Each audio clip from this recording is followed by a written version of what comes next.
aqui no Rio de Janeiro.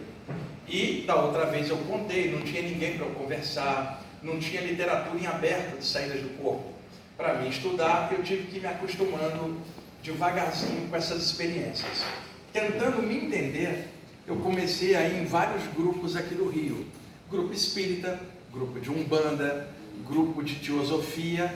E eu, na minha ingenuidade de adolescente, eu imaginei, ao chegar nesses lugares, eu vou encontrar gente que também estuda a parte espiritual e certamente eu vou encontrar outros que também têm experiências fora do corpo. A minha decepção na época, cada lugar que eu chegava e abria a boca, dizendo que eu saía do corpo, era um terror. Porque o que eu escutava falar? Isso é perigoso, isso é só para médium, isso é só para iniciados, não é para um garoto igual você, um monte de gente morreu fazendo isso, vai entrar uma entidade no teu corpo quando você saiu, vem lá o outro e parte a ligação. Eu comecei a escutar isso em grupos onde era para ter esclarecimento, eu só tive mais confusão. Então eu não ia mais a esses grupos, porque eu só encontrava gente que só falava besteira, e eu estava tendo a experiência automaticamente, espontânea, e não estava vendo nada daquilo que o pessoal estava falando. O mais curioso, o pessoal que disse que eu ia morrer na década de 70, todos desencarnaram, e eu não. Aí eu descobri o seguinte: a saída do corpo não te mata, senão eu já tinha morrido. Mas tem algo que é o oposto: estar dentro de um corpo vai te matar. Porque um dia você entrou, um dia vai ser obrigado a sair. Sair do corpo não te mata, mas ter nascido na matéria vai te matar um dia. Conclusão: você está no lugar mais perigoso de todo, dentro do corpo, sujeito à morte desde que nasceu. Você acha que a voltinha do lado de lá que é perigosa? Já ouviram no noticiário, deram um tiro no espírito e ele morreu. Assaltaram alguém, um desencarnado, ele está triste. Não tem essas coisas, só quando a violência é nossa, cá embaixo. Você fala assim: eu queria um lugar de paz, vai para fora do corpo, porque cá embaixo está difícil. Então não é isso, as pessoas não estudavam o tema e não entendiam como é que aquilo funcionava, né? E eu argumentava o seguinte: se saída do corpo fosse perigosa, não existiriam livros de saídas do corpo, porque os autores teriam morrido e não teriam voltado para escrever nada. Como que as pessoas embarcavam nesse tipo de argumento sem embasamento? E eu estou nessa até hoje, eu vou fazer 64 anos esse mês. Dos 15 para cá, são muitas dessas experiências que me permitiram ter um ângulo de visão. Nessa trajetória inicial, eu adolescente, comecei a ver seres extrafísicos nas saídas do corpo. A minha primeira surpresa foi que o plano espiritual era feito de gente, não de fantasma. Eu, quando encontrei um grupo de espíritos na minha frente, eram 8 pessoas. Eu enxergava através deles. Nenhum deles era uma bolinha de gás ou uma divindade. Eram pessoas. Então a minha surpresa: espíritos são pessoas. E de pessoa eu não tenho medo. Então isso tirou aquela coisa do imaginário. Porque as pessoas estão coalhadas de medo. É medo de tudo. Medo do velho do saco embaixo da cama. Medo do diabo. Medo do obsessor. Medo de karma. O estudante espiritual está cheio de medo. Às vezes uma pessoa é materialista, não tem medo de nada porque ela não acredita em nada. Ela vira estudante espiritual, fica com medo de tudo. Era melhor ter ficado materialista, não? E o pior, Leonardo, estudante espiritual que faz vingança New Age. Deixa eu dar um exemplo. A Silene me prejudicou. Eu gostaria de me vingar, porque eu sou um ser humano. Só que eu estou estudando a parte espiritual. Aí eu faço a seguinte fantasia, uma teatralização mística. Eu falando com o Leonardo: a Silene me prejudicou. Outrora eu quereria desforra, só que agora eu sou da luz. E eu não faço mais essas coisas. Gratiluz. Isso é uma fantasia, porque por dentro ela não é gratiluz coisa nenhuma, né? Até a primeira irritação, alguém irritar, o gratiluz some. E aí eu viro para o Leonardo: Leonardo, eu não vou me vingar dela porque eu agora sou espiritualizado. E eu estou estudando causa que gera efeito, karma. Para que eu vou me vingar se eu sei que o karma há de acertar? O que é isso? Eu não me vingo, mas eu desejo que uma lei maior frite ela. O que é isso? Desejo de vingança terceirizado. Quer ver outra com a nível popular? Deus está vendo. Aqui se faz, aqui se paga. O karma está olhando. É tudo ameaça. E alguém com medo não cresce, alguém com medo não é feliz. Então as pessoas estão cheias de medo. Por isso eu tive muita gente me falando de medo em relação à saída do corpo e não batia com a experiência que eu estava tendo. Então, encontrei espíritos que, na verdade, eram pessoas que tinham vivido aqui e hoje viviam do lado de lá. E aí eu comecei a ver, nessas saídas aleatórias, espíritos de grupos diferentes, porque a minha mente era muito aberta para eu estar preso dentro de qualquer área. E tem 3 temas que não tem dono. Por exemplo, se a gente for falar de vida após a morte, tá? Você encontra conteúdos disso na área espírita, na Umbanda, no ocultismo, mas eu te pergunto, quem é dono desse assunto? Não tem dono, mas você vai ver esse assunto recorrente, não é isso? Em várias áreas. Segundo tema, os chakras, tá? Você pode encontrar abordagem de chakra hindu, espírita, ocultista, umbandista, mas qual doutrina é dona dos chakras? E o terceiro tema que é recorrente, as saídas do corpo.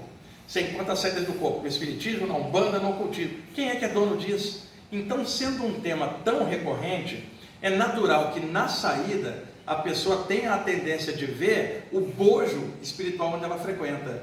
Então, você está dentro de um grupo espírita, 90% das vezes você vai ver um mentor daquela casa. Está dentro de um grupo de Umbanda, 90% das vezes que você sair vai ver um guia de Umbanda que já estava dentro do campo energético do teu trabalho. Agora, quando você não está preso em área nenhuma, você vê de tudo, porque a humanidade tem várias atmosferas e por cima uma mesma luz. Eu comecei a ver seres espirituais de vários lugares.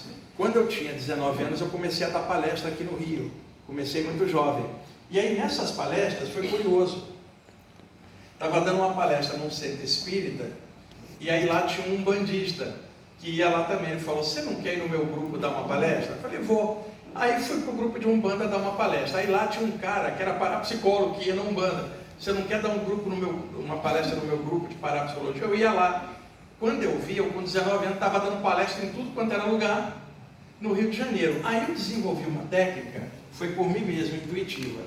Como eu ia em vários grupos e não pertencia a grupo algum, o que me guiava inicialmente era a saída do corpo, eu entrava em cada ambiente, pedia para ir no banheiro e ali fechava a tampa do vaso e sentava no trono. Sentava e fazia uma vibração pedindo aos guias da casa que me ajudassem a dar uma boa palestra, para fazer um meio de campo, me encaixar, para que eles me inspirassem para passar algo bom para o público daquele lugar. O que começou a acontecer? Segura aqui, estou lá no banheiro sentado, às vezes eu energizava, ficava, e aí abria o meu topo da cabeça e eu via a preparação da sessão do grupo ou da reunião. Então os mentores deixavam eu ver. Quando era, às vezes, 1 ou 2 dias antes de eu ir até lá, eu era levado fora do corpo para ver o astral da casa. 2, 3 dias antes. E às vezes, depois da palestra, naquela noite eu era levado para ver. Então, vamos dizer, fui fazendo amizades. E aí, como eu ia em todos os lugares e eu fazia isso, respeitando a egrégora da casa, vários mentores ficaram amigos meus. E isto acontecia nos grupos de Umbanda que eu ia. Eu não era um bandista, eu não era nada, mas eu dava palestra em muitos grupos de Umbanda. Eles então começavam a aparecer para mim. E aí, é claro, eu fui aprendendo coisas como nas outras áreas. Então, vou te contar 2 desses relatos, para daí a gente encaixar no contexto da saída. E uma coisa rápida. Na minha casa, era um bololô de religião.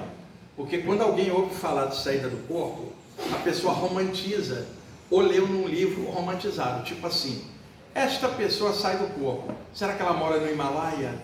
Dentro da pirâmide? Eu morava em Duque de Caxias, gente. Não tinha Himalaia nenhum. Parte dos meus amigos morreram assassinados por questão de droga. Você tem uma ideia, é o lugar onde eu cresci. Às vezes chega alguém e fala, eu posso ir a Orion, Pleiades. Você já viu que a internet está cheia de extraterrestres com pedigree de raça? É pleiadiano, é oriano, né, arturiano. Ninguém fala assim, eu queria encontrar um venusiano. Aí é série B, porque é pertinho. Netuno é logo aqui. Quer dizer, ficou uma palhaçada mística.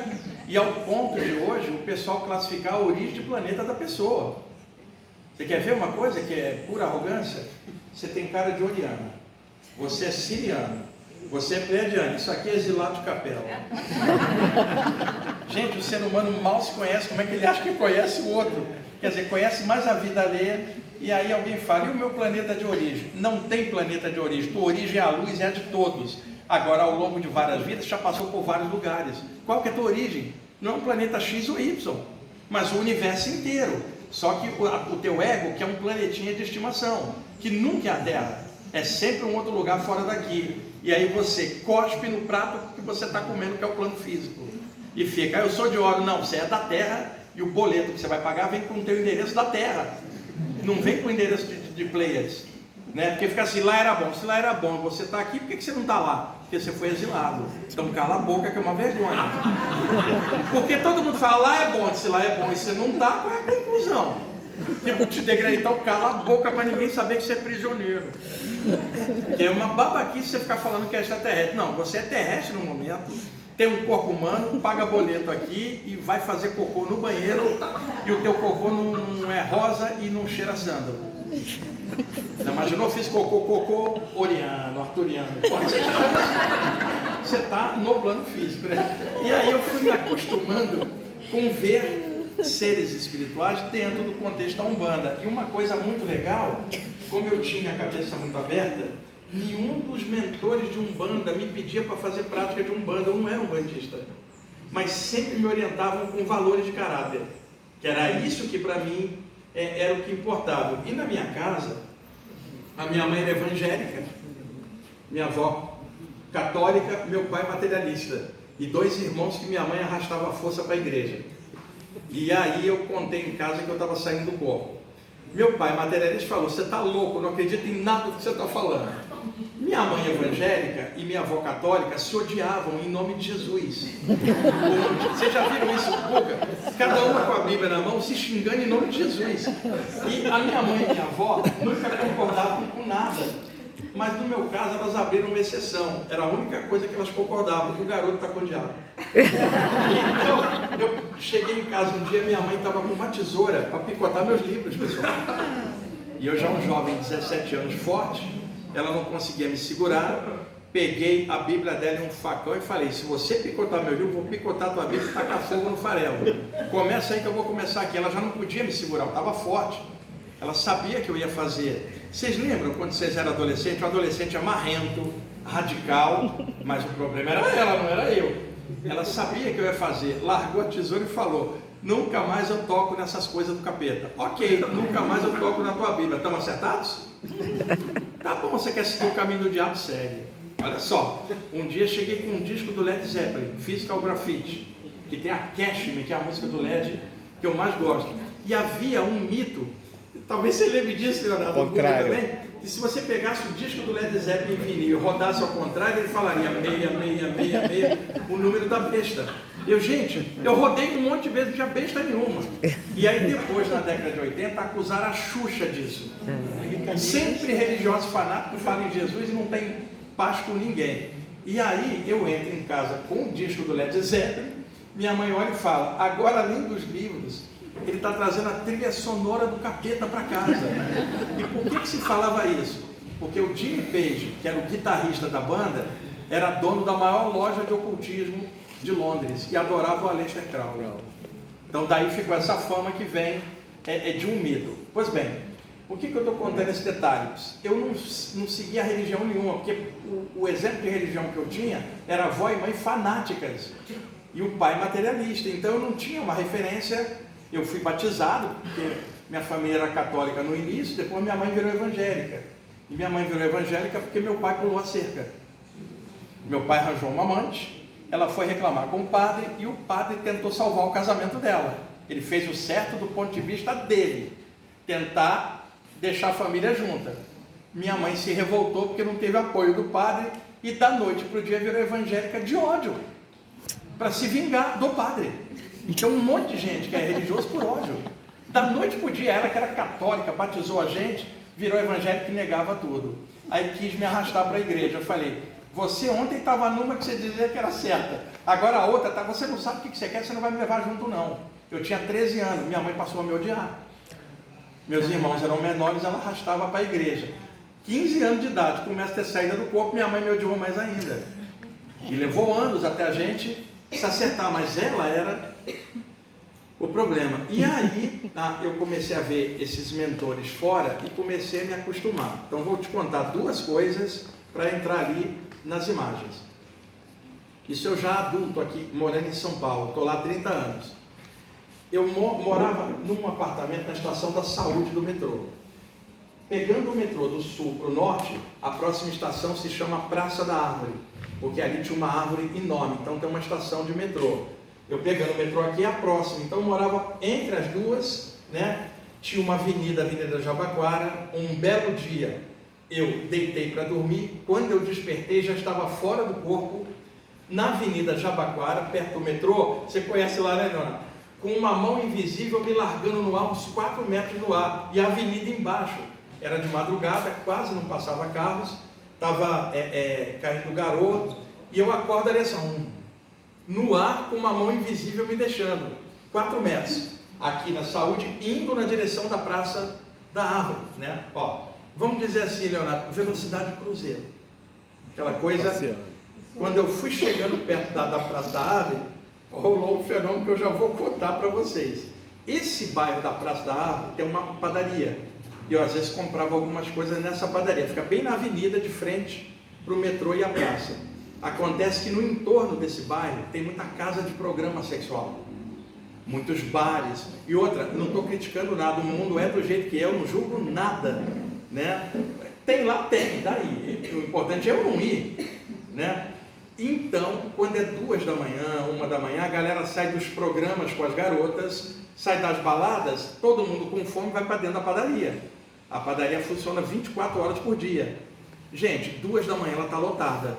Normalmente, a galera que está ali saiu de algum programa, ou é uma das garotas de programa indo lá, ou é alguém meio bêbado ali, né? Você não vai encontrar o Buda dentro dessa padaria. Gente, eu estou vindo aqui no ar, quando eu passo em frente à padaria, em frente à estação, ainda me lembrei, ontem mesmo eu comprei pão aqui. Quando eu vou passando e olho, a padaria estava cheia de espíritos, pessoal. Ela estava vazia de gente, mas estava lotada de entidade, tinha uns 20 espíritos, tudo carregado, tudo pesado. Quando eu passo, mentalmente eu escuto, olha ele ali! E saíram os 20 caras correndo atrás de mim, eu estava uns 4 metros no ar. Esses espíritos grossos não voam, são muito densos, mas eles correm muito rápido. E então eu estou indo, falei, deixa eu acelerar a velocidade, né? Tentei acelerar, mas não conseguia, a velocidade é lenta, e os caras correndo, como eles não conseguiam me alcançar, eles se concentravam e projetavam formas mentais de pedras, petardos. Aquilo vinha como pedradas, mas aquilo me atravessava.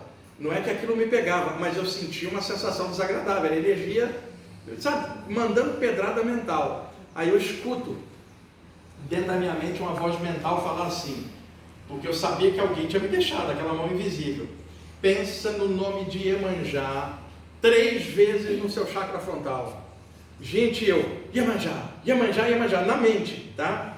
De repente, vupt, ganhei altura, vi os caras de longe, me aparece um caboclo de Umbanda, um índio. Na minha frente, um caboclão, né? Esses mesmo de floresta, não é o caboclo mais que mora com a pedra já, índiozão forte pra caramba, na minha frente, uma energia super boa. Ele falou assim, eu trouxe você para cá para você experimentar essa experiência e você poder contar para todo mundo que o nome de Iemanjá é um mantra que salva a pessoa que está encarnada no Brasil. Essa atmosfera de Iemanjá, hoje ela é mais forte no Brasil do que era na África. Pensa nisso quando você tiver qualquer problema de assédio. Iemanjá vai elevar teu padrão. Então essa é uma das experiências para você entender. Agora, ele não pediu para eu ser um bandista, entendeu a maneira como eles agem? Ele pediu para eu pensar numa atmosfera que eu gostava, né? Se fosse alguém que gostasse, sei lá, do pai Joaquim, ele falaria, mas essa foi uma experiência. A segunda, que são várias, eu dava palestra num terreiro da Vila Valqueire, ali perto de Jacarepaguá. Eu dava palestra um sábado à tarde, quando acabava a palestra, iniciava a girar a sessão da casa.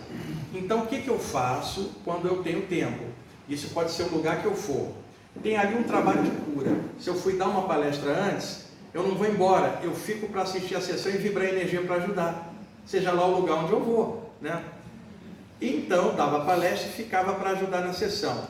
Tinha um Exu que acoplava na médium principal da casa, e esse Exu todo mundo gostava muito dele, né? E ele tinha uma cadeira, um banquinho, não era igual banquinho de preto velho, era mais alto, porque ele sentava ali e ali ele falava através da médium e desmanchava trabalho de magia enquanto aquilo estava rolando. Acabava a palestra, eu ficava ali. Aí o Exu falava: Wagner, senta aqui do meu lado. Você vai vibrar energia, o teu ectoplasma é bom para desmanchar trabalho de magia. Eu ficava ali vibrando, né? Havia na entrada do terreiro uma jaula com uma cobra jiboia enorme.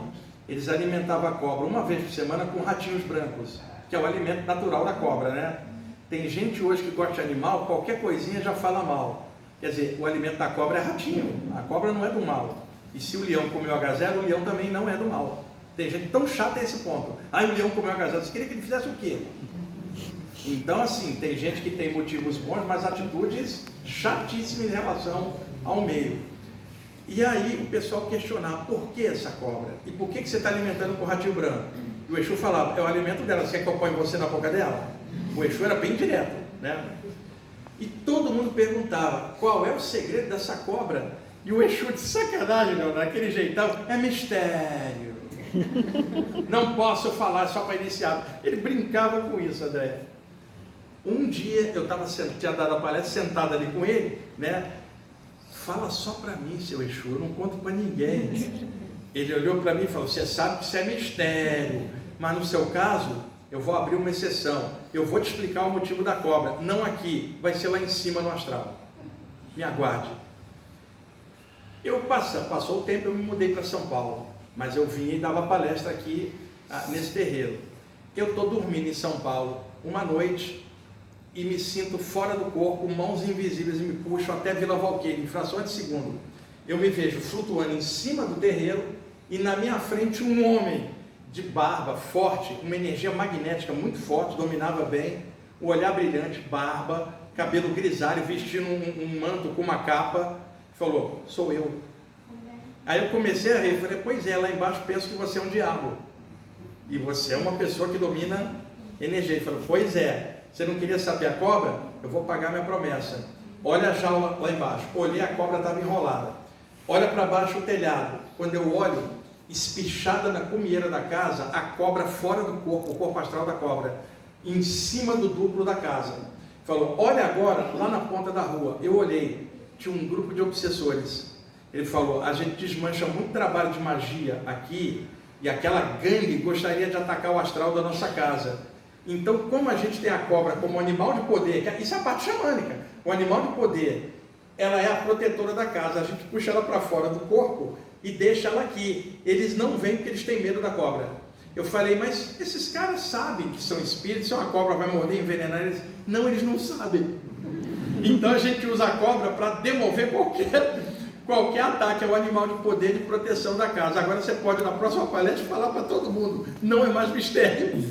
Então eu fui tendo experiências desse tipo e várias outras, o que me permite te mostrar agora algumas imagens. Mas veja, eu vou mostrar de todos os mentores, incluindo os da Umbanda, porque senão a gente vai cair no mesmo erro de ficar preso só num contexto. Na Umbanda pode vir um extraterrestre, um animal desencarnado.